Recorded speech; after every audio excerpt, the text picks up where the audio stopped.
Pour ce que l'Esprit veut nous donner ce matin, je vais vous inviter à tourner dans le psaume 119. On va lire versets 65 à 72 dans le psaume 119.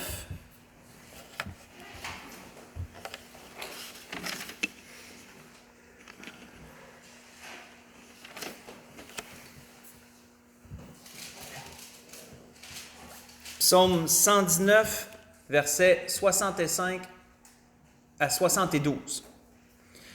Où on voit David dit « Tu fais du bien à ton serviteur, ô Éternel, selon ta promesse. Enseigne-moi le bon sens et l'intelligence, car je crois à tes commandements. Avant d'avoir été humilié, je m'égarais. Maintenant, j'observe ta parole. Tu es bon et bienfaisant. Enseigne-moi tes statuts. Tes orgueilleux imaginent contre moi des faussetés. Moi, je garde de tout mon cœur tes ordonnances. Leur cœur est insensible comme de la graisse. Moi, je fais mes délices de ta loi. Il m'est bon d'être humilié, afin que j'apprenne tes statuts. Mieux vaut pour moi la loi de ta bouche que 1000 objets d'or et d'argent. On va arrêter là.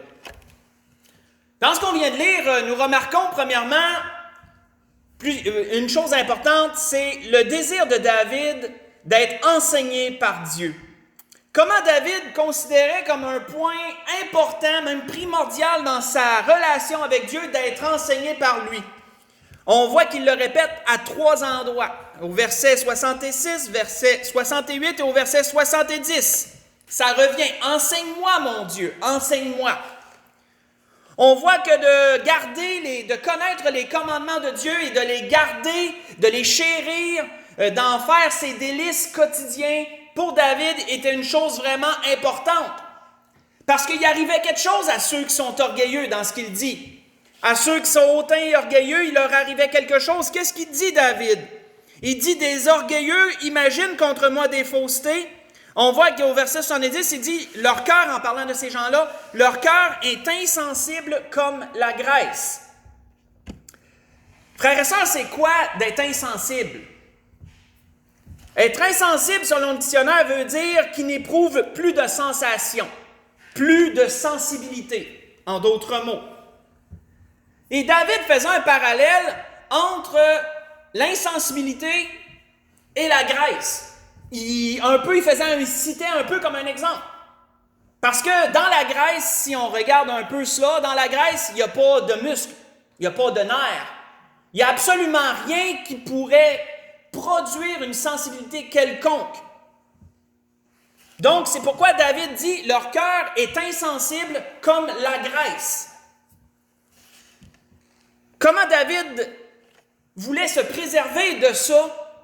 Il dit « Je fais mes délices ». C'est ce qu'il dit après. « Leur cœur est insensible comme la graisse ». Il dit « Moi, je fais mes délices de ta loi ». Et quand vous faites les délices de quelque chose, c'est vraiment là, votre priorité. C'est vraiment quelque chose auquel vous vous attardez beaucoup, c'est votre délice. Pensez au repas que vous préférez, puis vous dites ça, là, moi, c'est délicieux ce repas-là. Ça veut dire quoi? Tu le savoures, tu le manges et tu t'en veux toujours plus. Là. David dit, moi, je fais mes délices de ta loi. Mais comment peut-on devenir insensible? C'est ce que l'Esprit voulait nous donner ce matin. Comment peut-on devenir insensible? La nature nous enseigne beaucoup d'exemples en ce monde. Je vais vous donner certains exemples de comment on peut devenir insensible sur certaines choses.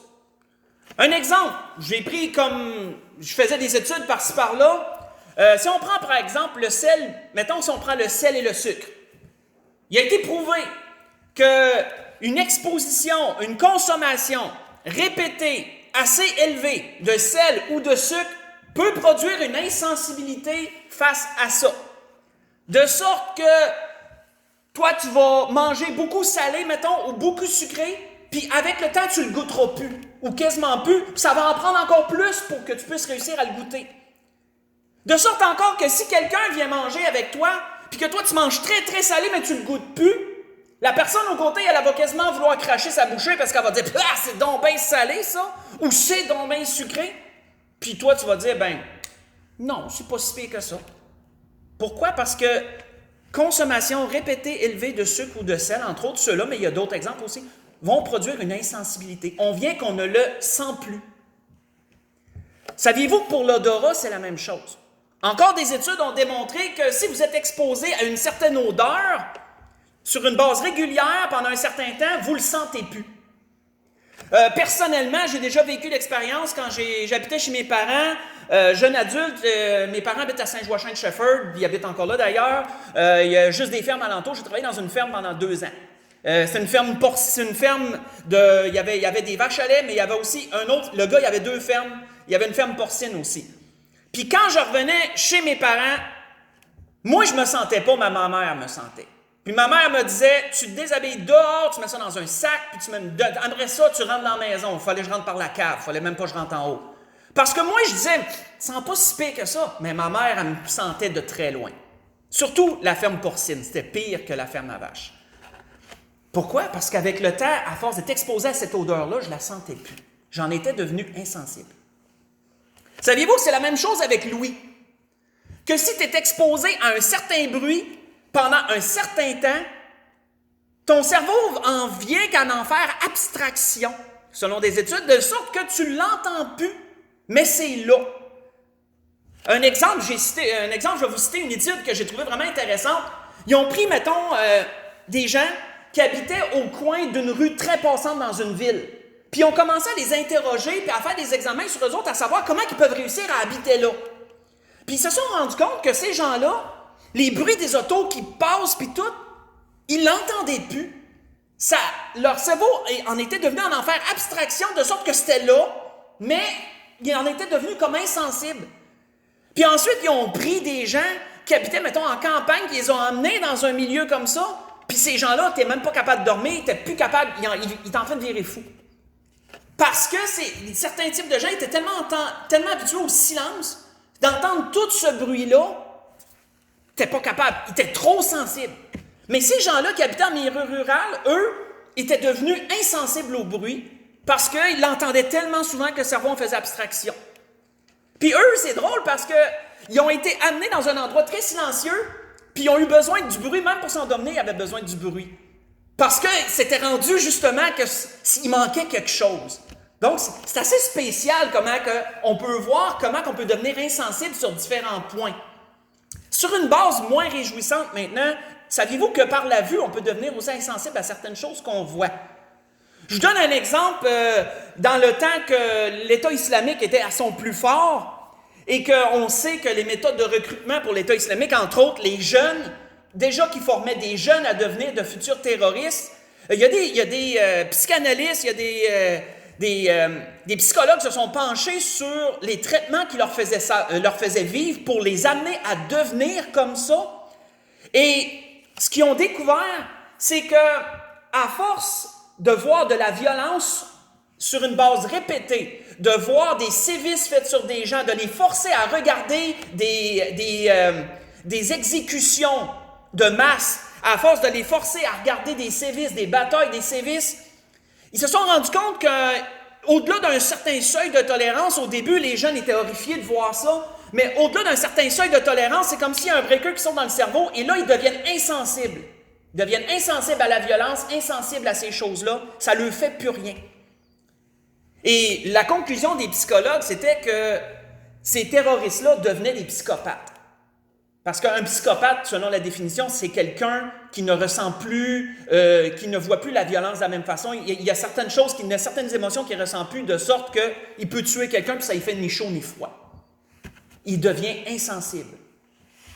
Vous savez, si on regarde maintenant sur un côté psychologique, saviez-vous que c'est la même chose? Il y a des études encore qui démontrent que si quelqu'un est exposé à une grande peine, une peine intense, ou la déception intense, quelque chose de continu pendant une certaine période, l'être humain a un seuil de tolérance. Il y a un certain niveau qu'il peut tolérer, mais si le breaker saute, je vais le donner ça, c'est ma propre expression, là, si le breaker saute, là, après ça, l'inverse se produit, il devient insensible.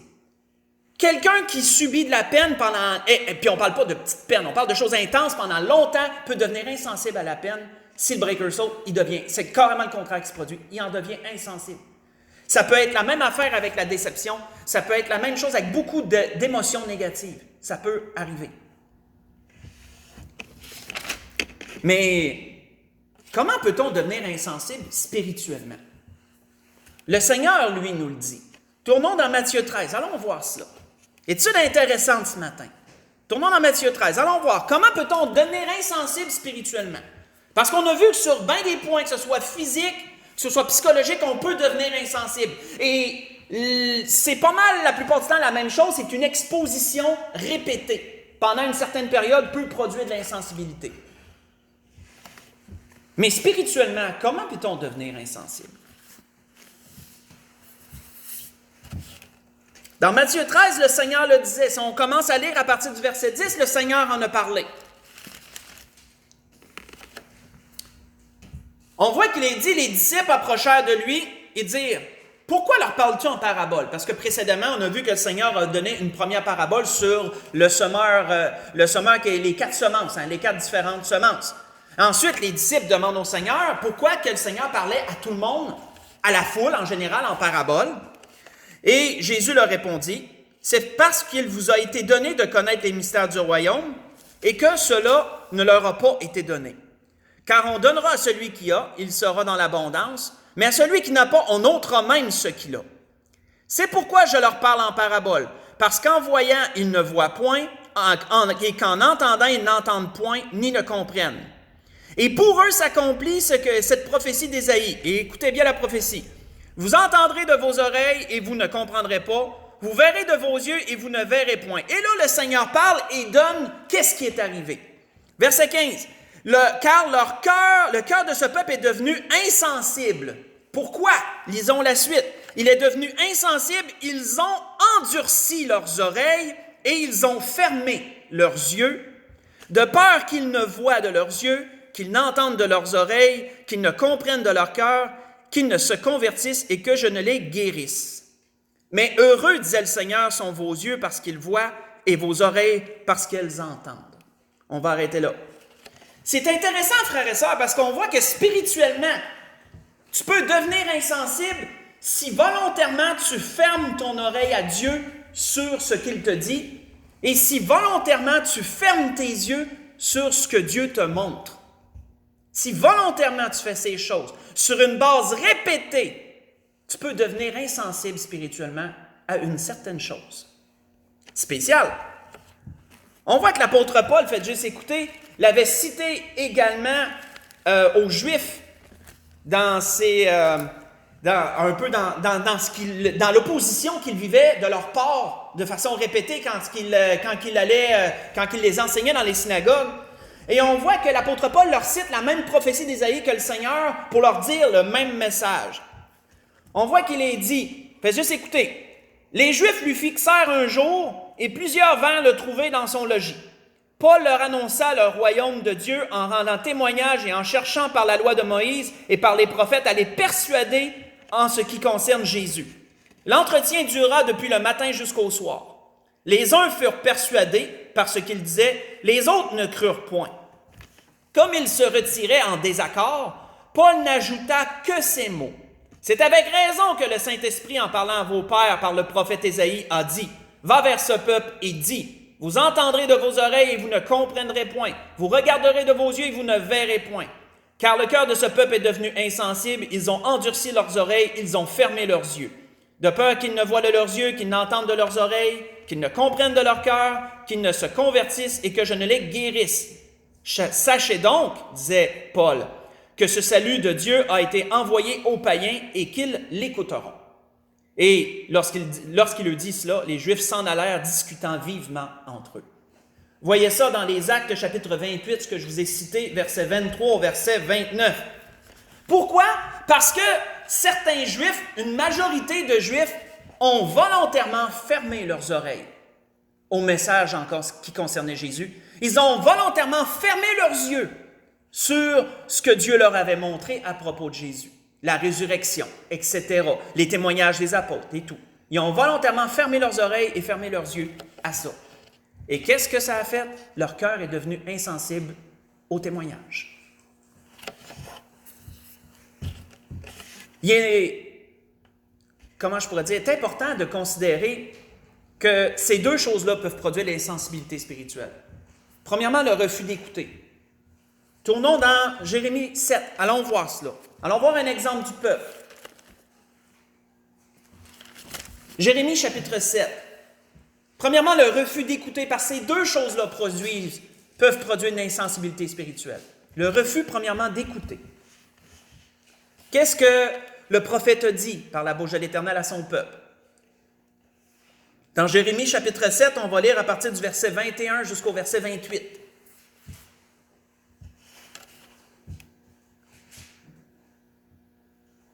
À partir du verset 21 jusqu'au verset 28. Où on voit, il est dit, « Ainsi parle l'Éternel des armées, le Dieu d'Israël. Ajoutez vos holocaustes à vos sacrifices et mangez-en la chair. » Seigneur dit ça à son peuple. Pourquoi? Parce que son peuple pensait qu'en faisant beaucoup de sacrifices, ça allait un peu effacer le restant.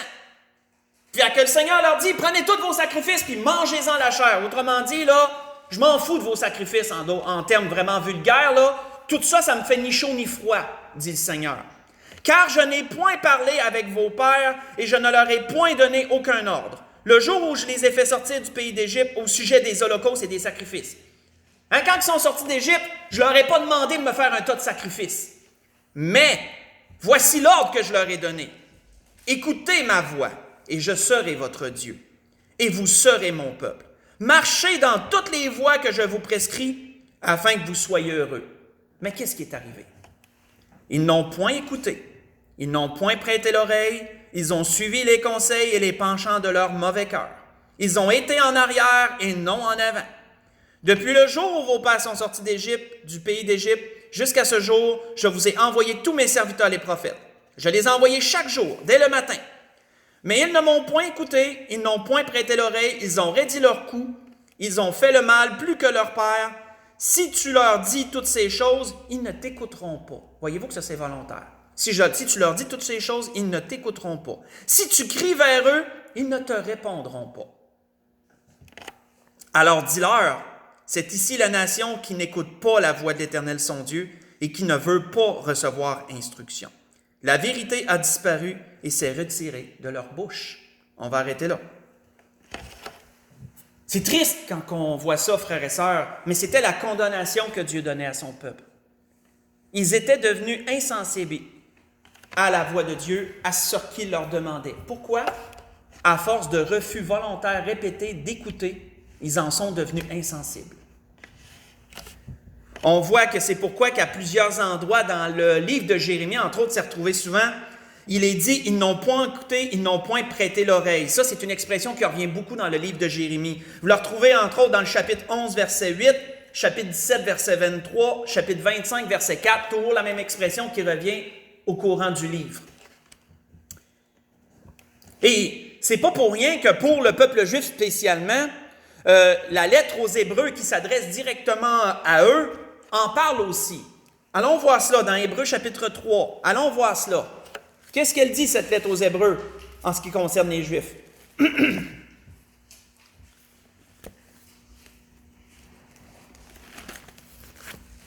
Lettre aux Hébreux, chapitre 3, à partir du verset 7.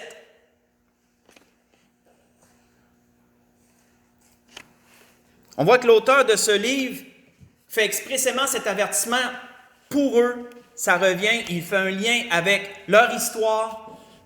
Dans Hébreux chapitre 3, verset 7, il leur dit, « C'est pourquoi, selon ce que dit le Saint-Esprit, aujourd'hui, si vous entendez sa voix, n'endurcissez pas vos cœurs comme lors de la révolte au jour de la tentation dans le désert.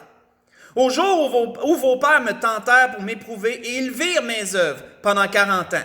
Aussi je fus irrité contre cette génération et je dis, ils ont toujours un cœur qui s'égare, ils n'ont pas connu mes voies.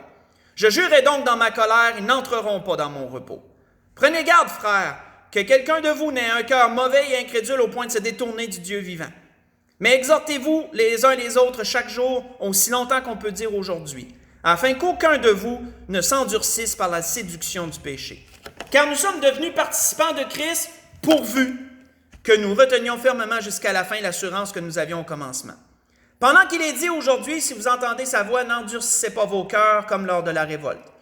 Qui furent en effet ceux qui se révoltèrent après avoir entendu sa voix, sinon ceux qui étaient sortis d'Égypte sous la conduite de Moïse? Et contre qui Dieu fut-il irrité pendant 40 ans? sinon contre ceux qui péchèrent et dont les cadavres tombèrent dans le désert.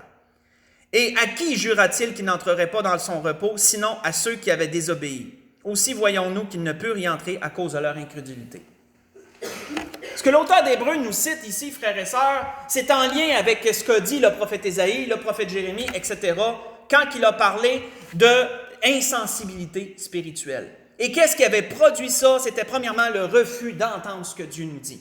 Si Dieu, frères et sœurs, nous parle sur un point spécifique, admettons, et que sur ce point spécifiquement, on résiste à Dieu, on n'est pas d'accord avec Dieu sur un point, admettons.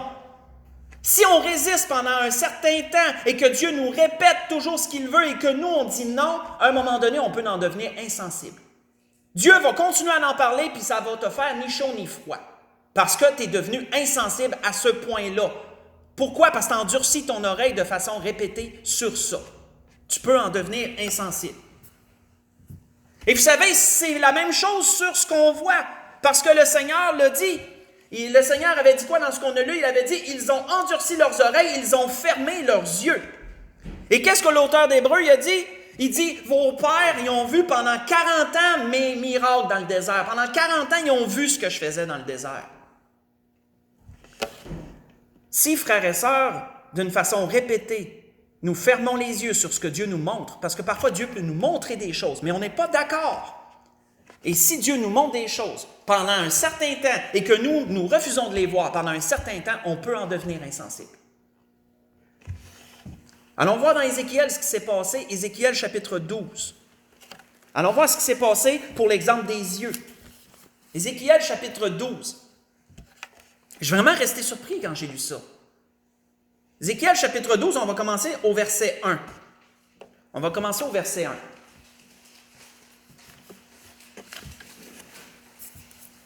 Ézéchiel chapitre 12, débutant au verset 1.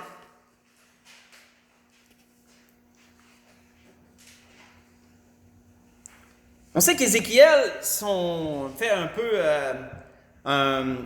comment je pourrais dire ça, je vous mets un peu dans la circonstance. C'est un prophète assez spécial parce que Dieu lui a fait faire physiquement des choses parfois extrêmes parce qu'il était un exemple vivant pour le peuple juif.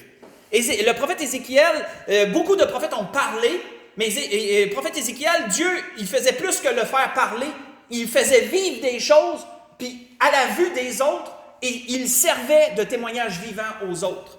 Et sa vie, elle démontre, quand on lit le livre d'Ézéchiel, Dieu a été parfois assez extrême dans ce qu'il a fait vivre.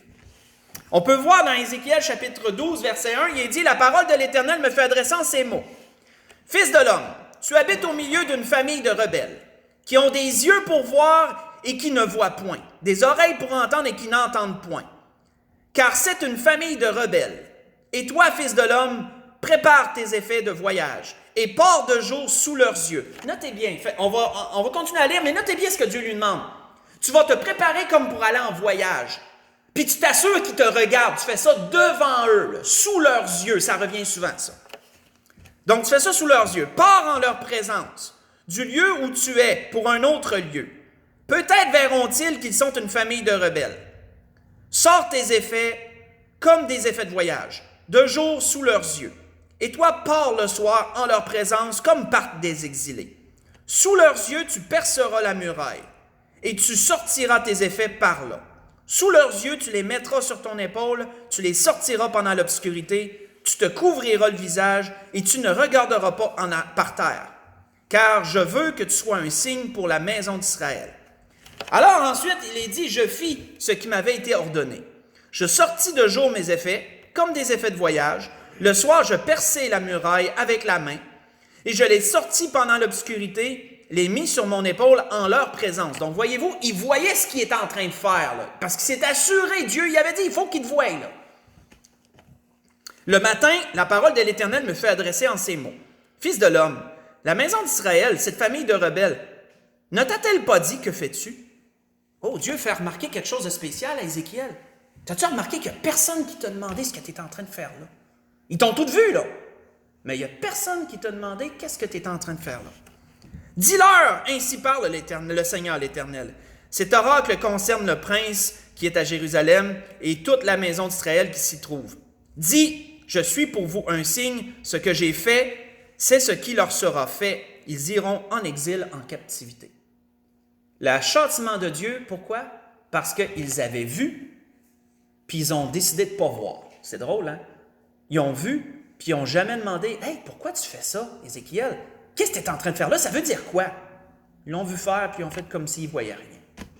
Fait qu'est-ce que Dieu a dit? Ben, ce qu'il vient de faire, c'est exactement ça qui va vous arriver. C'est spécial. C'était leur refus de voir et leur refus d'entendre qui les a rendus insensibles. Et avant de conclure, on va aller voir quelles étaient les conséquences. Quelle était la conséquence de ça? Parce qu'il y a une conséquence quand tu deviens insensible, là, ça l'amène, c'est pas sans conséquence de devenir insensible. Allons voir dans Ésaïe 6, quelle est la conséquence de devenir insensible. Ésaïe chapitre 6 nous le dit. À partir du verset 8 au verset 13. À partir du verset 8 au verset 13. Verset 8 au verset 13. Ésaïe chapitre 6. Parce que c'est lui qui a donné la prophétie. C'est à Ésaïe, premièrement, qui a été donné la prophétie, c'était pas pour rien. On voit qu'il est dit à partir du verset 8, « J'entendis la voix du Seigneur disant, qui enverrai-je et qui marchera pour nous? » Ésaïe qui parle, il dit, « Je répondis, me voici, envoie-moi. » Il dit alors, « Va et dis à ce peuple, vous entendrez et vous ne comprendrez point. Vous verrez et vous ne saisirez point. Rends insensible le cœur de ce peuple. Endurcis ses oreilles, bouche-lui les yeux, pour qu'il ne voie point de ses yeux, qu'il n'entende point de ses oreilles, ne comprenne point de son cœur, ne se convertisse point, ne soit point guéri. Et je dis, jusqu'à quand, Seigneur? Il répondit, jusqu'à ce que les villes soient dévastées et privées d'habitants, jusqu'à ce qu'il n'y ait plus personne dans les maisons, et que le pays soit ravagé par la solitude, jusqu'à ce que l'Éternel ait éloigné les hommes, et que le pays devienne un immense désert. Et s'il y reste encore 1/10 des habitants, ils reviendront pour être la proie des flammes. Mais comme le térébinthe et le chêne conservent leur tronc quand ils sont abattus, une sainte postérité renaîtra de ce peuple. Voyez-vous que la conséquence d'être insensible a été le châtiment de Dieu sur eux. La conséquence d'être insensible. Frères et sœurs, si Dieu nous parle sur quelque chose, si Dieu nous parle par sa parole sur quelque chose, ça ne veut pas dire en général, des fois c'est des points personnels, très personnels parce que Dieu nous connaît et nous voit. Si Dieu nous parle sur quelque chose, sachons que si on endurcit l'oreille de façon répétée, on peut en devenir insensible. Si Dieu nous montre des choses de façon répétée, mais qu'on refuse de les voir, on peut en devenir insensible. Et si on en devient insensible, sachons que ça ne sera pas la fin de nos peines, bien au contraire, parce que Dieu va s'occuper de châtier l'insensibilité, parce qu'il sait pourquoi c'est rendu là. Pour conclure, allons voir quelque chose de spécial dans 2 Timothée 3 pour conclure. Et ça peut nous allumer des lumières sur ce qui se passe dans le monde présentement. Pour conclure, 2 Timothée 3.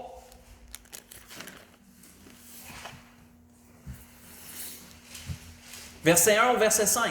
2 Timothée chapitre 3.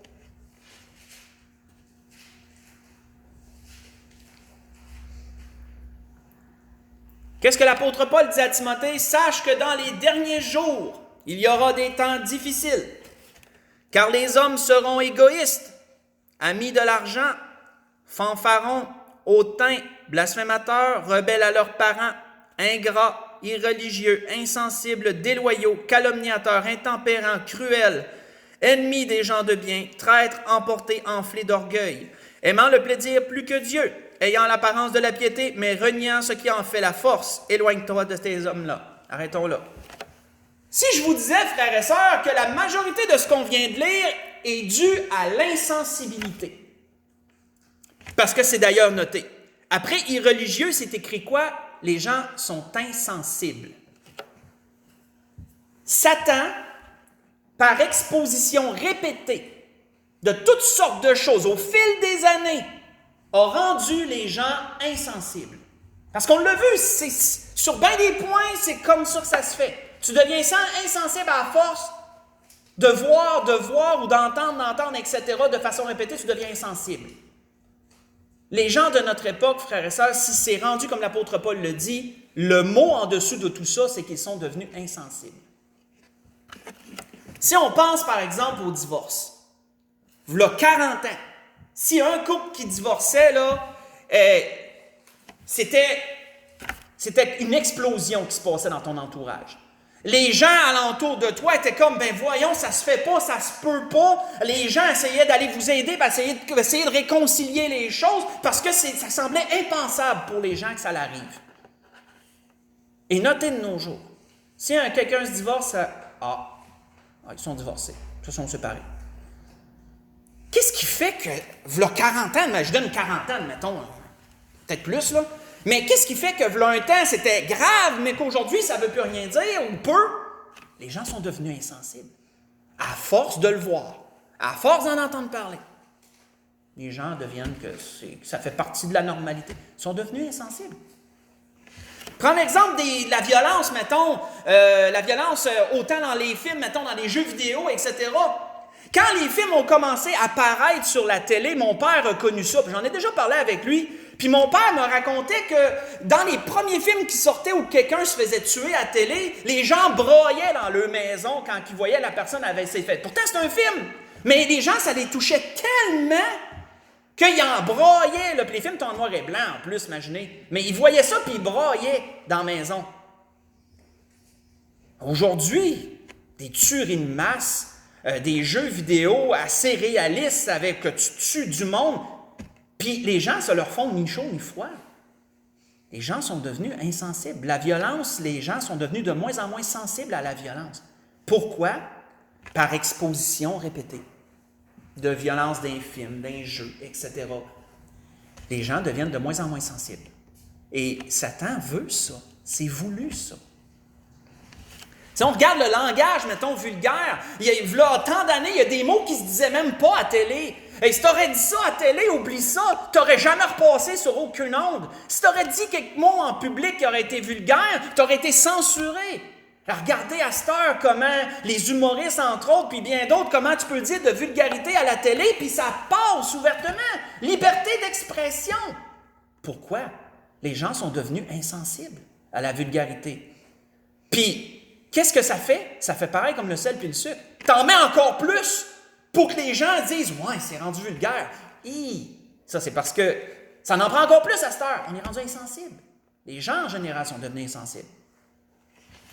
La même chose pour la nudité. Hey, v'là bien longtemps, là, si une cheville était dénudée, c'était le scandale. À la télé, à cette heure, tu vois des femmes nues à la télé. Dans les écoles, les jeunes s'habillent et ils ont quasiment le buffet à l'air. Et puis, dans le monde aussi. Puis, c'est liberté d'expression encore, tout passe. Les gens sont devenus insensibles, frères et sœurs. Et avec le temps, ça va empirer.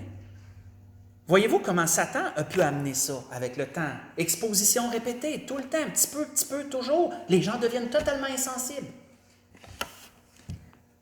Et on pourrait en nommer bien d'autres choses. On pourrait nommer beaucoup d'autres choses. Mais ce n'est pas pour rien que l'apôtre Paul dit dans les derniers temps, les gens vont être comme ça, à cause qu'ils sont devenus insensibles. La grâce que je nous souhaite, frères et sœurs, si on vient à nous, ce qui est arrivé au peuple juif, ce qui est arrivé à leur insensibilité spirituelle, sachons que ça peut nous arriver, nous aussi. Mais sachons que ça ne tombe pas du ciel comme ça, là, façon de parler. Je veux dire par là que tu ne deviens pas insensible du jour au lendemain spirituellement. Sachons que si le peuple est devenu insensible, c'est parce qu'ils ont volontairement fermé leurs oreilles à ce que Dieu disait et ils ont volontairement fermé leurs yeux à ce que Dieu leur montrait. Et s'ils l'ont fait pendant un certain temps, ils en sont devenus insensibles et le châtiment de Dieu est tombé sur eux pour ça. La grâce que je nous souhaite, si Dieu nous parle, si Dieu nous montre, pilons sur nous, pilons sur notre caractère, pilons sur nos pensées et prenons les pensées de Dieu. Faisons comme David quand il a dit « Leurs cœurs sont devenus insensibles comme la graisse, mais moi je fais de ta loi mes délices. » Faisons comme David, faisons de la loi de Dieu nos délices. Prenons le parti de Dieu. Pilons sur nos pensées, pilons sur nos opinions. Prenons ce que Dieu nous dit afin de ne pas devenir insensible, parce que ce n'est pas une bénédiction de devenir insensible, c'est un châtiment en devenir. Et notons que si le monde est rendu comme il est aujourd'hui, Satan a bien réussi Parce que Satan les a rendus insensibles par tout ce qu'il a fait et c'est pas prêt de s'améliorer. C'était ce que l'Esprit voulait nous donner ce matin. On peut se lever pour le dernier cantique.